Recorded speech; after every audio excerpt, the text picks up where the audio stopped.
Agradeço ao doutor Eládio Carneiro e, antes de passar a palavra ao eminente representante do Ministério Público, doutor Roberto Gugel, gostaria de repor as coisas nos devidos lugares.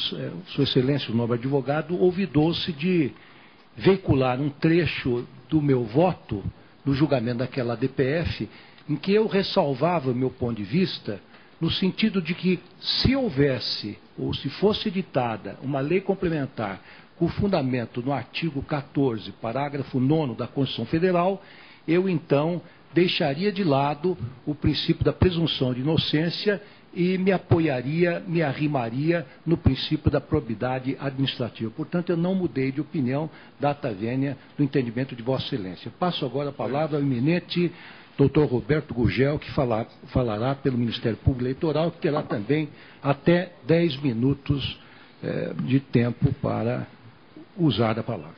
Excelentíssimo senhor ministro-presidente, excelentíssima senhora ministra Carmen Lúcia, excelentíssimos senhores ministros, excelentíssimos senhores advogados.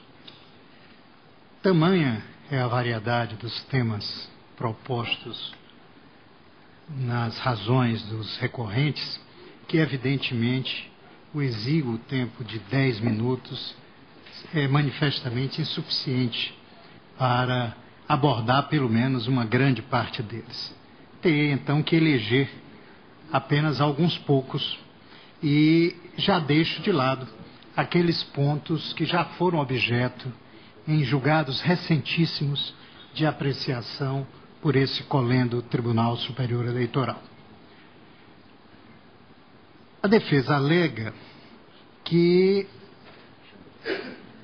o recorrente, Joaquim Domingos Roriz, não tinha conhecimento dos termos da representação e que, em consequência, não poderia aferir a possibilidade de cassação por quebra de decoro. Para isso, me socorro de uma transcrição feita pelo eminente desembargador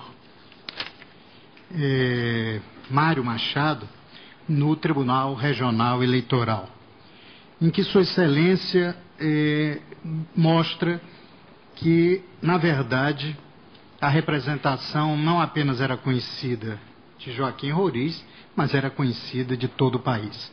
E ele diz: sobre a renúncia de que se trata, extrai-se do sítio do consultor jurídico de 4 de julho de 2007 a seguinte matéria: livre da cassação, Joaquim Roriz renuncia ao mandato de senador. O senador Joaquim Roriz renunciou na noite desta quarta-feira ao seu mandato. A carta de renúncia foi lida em plenário pelo senador Mão Santa. Roriz evita, assim, a cassação dos direitos políticos no Conselho de Ética do Senado, onde seria aberto processo contra ele por suposta participação em desvio de dinheiro público no Distrito Federal, onde foi governador 4 vezes. O senador disse que renunciava para salvar sua honra e em respeito ao povo do Distrito Federal. Joaquim Roriz é acusado de negociar a partilha de 2,2 milhões de reais com o ex-presidente do BRB, Tarcísio Franklin de Moura, sacados em espécie com o cheque do empresário Neném Constantino, dono da companhia aérea Gol. O parlamentar foi flagrado em escutas telefônicas em março, conversando com Tarcísio Franklin. O processo de cassação de Roriz ficou ainda mais iminente depois que a revista Veja desta semana publicou reportagem afirmando que o dinheiro foi usado para subornar juízes. Pelo regimento interno do Senado, a renúncia, se consolidada antes de Roriz receber do Conselho de Ética notificação sobre a abertura do processo, permite que o senador preserve os direitos políticos e se candidate a um cargo eletivo nas próximas eleições. Depois do senador receber a notificação, a renúncia não impediria a perda dos direitos políticos. Com a renúncia, ele evita o processo que poderia cassar seu mandato e torná-lo inelegível até 2022, quando terá 86 anos. Pois bem, e aí o eminente desembargador Mário Machado destaca que, incontroverso nos autos, que a renúncia efetivada e aperfeiçoada ocorreu depois do oferecimento de representação ou petição capaz de autorizar a abertura do processo por infringência a dispositivo da Constituição Federal. Opera plenamente em consequência a causa de inelegibilidade posta na linha K do inciso 1º do artigo 1º da Lei Complementar 64. Portanto, o próprio acórdão bem refuta as alegações de que não se tratava, na verdade, de representação ou petição capaz de autorizar a abertura do processo. Um outro ponto que destaco, e mais uma vez me valendo do voto do eminente desembargador Mário Machado, é o de que nenhuma ofensa ao princípio da proporcionalidade, é uma argumentação da defesa, se verifica. Na verdade, diz ele, a defesa ouvida-se que se a renúncia ocorreu para evitar a inelegibilidade decorrente da linha B do inciso 1º do artigo 1º da Lei Complementar 64, 1990, para as eleições que se realizarem durante o período remanescente do mandato para o qual foram eleitos e nos 8 anos subsequentes ao término da legislatura, assume foros de proporcionalidade e razoabilidade a cominação para a renúncia do mesmo prazo que resultaria da cominação. A cominação para a renúncia de prazo menor premiaria o artifício imoral de renunciar para não receber a cominação legal. Quanto ao tema também destacado pela defesa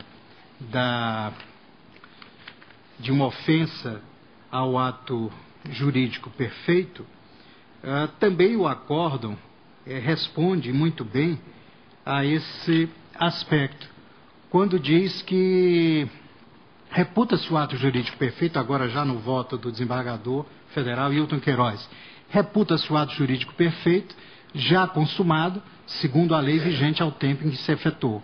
A renúncia é perfeita. Eu perguntei, houve alegação de dolo, coação, simulação em torno dessa renúncia? Não, não houve.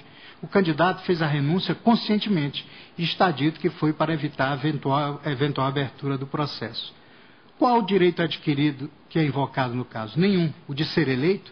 Em tese, todos podem ser, mas desde que seja respeitada a inelegibilidade. E ninguém tem direito a dizer, eu estou livre de uma inelegibilidade. E prossegue o desembargador Hilton Queiroz. E o princípio da presunção da inocência, outro dos temas aflorados nas razões?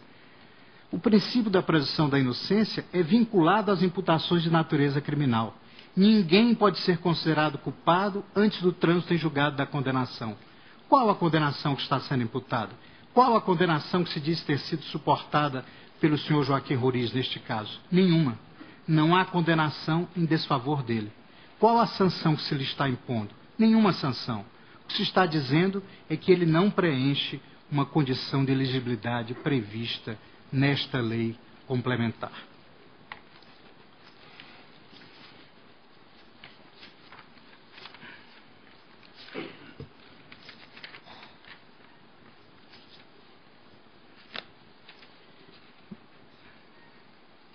Mais adiante, e aqui já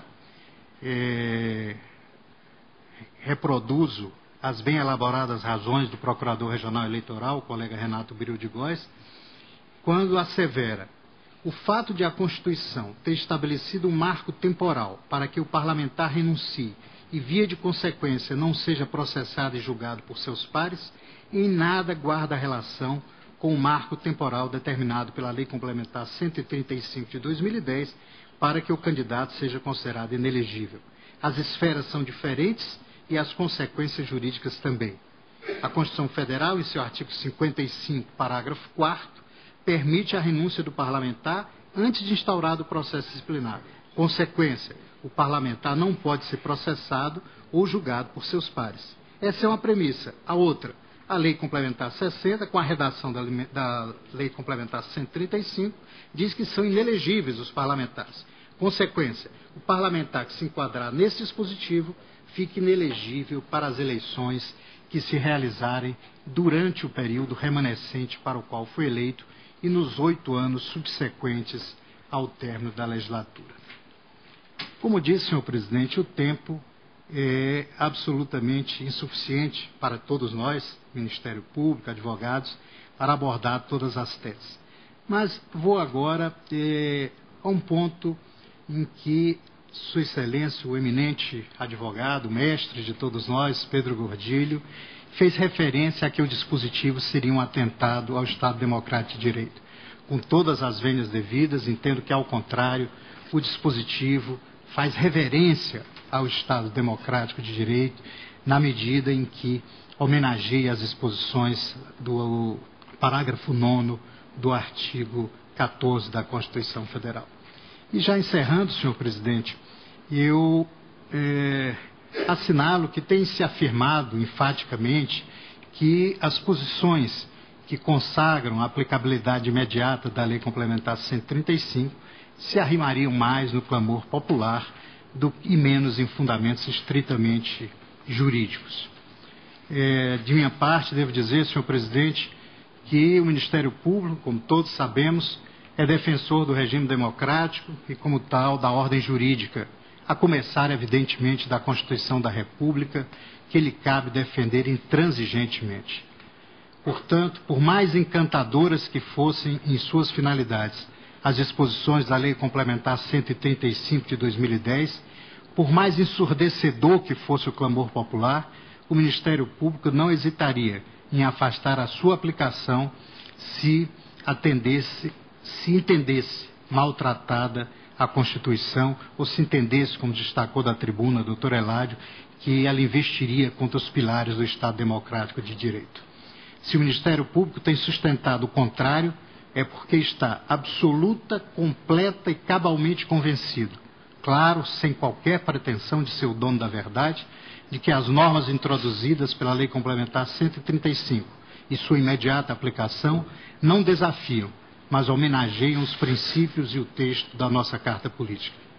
Estes, acima do clamor da sociedade, é que afirmativos da rigidez das alterações legislativas impõem seja assegurada a máxima efetividade das normas em causa. Com essas considerações, senhor presidente, pede o Ministério Público, a Procuradoria-Geral Eleitoral, que seja negado provimento aos recursos. Agradeço ao doutor Roberto Gurgel.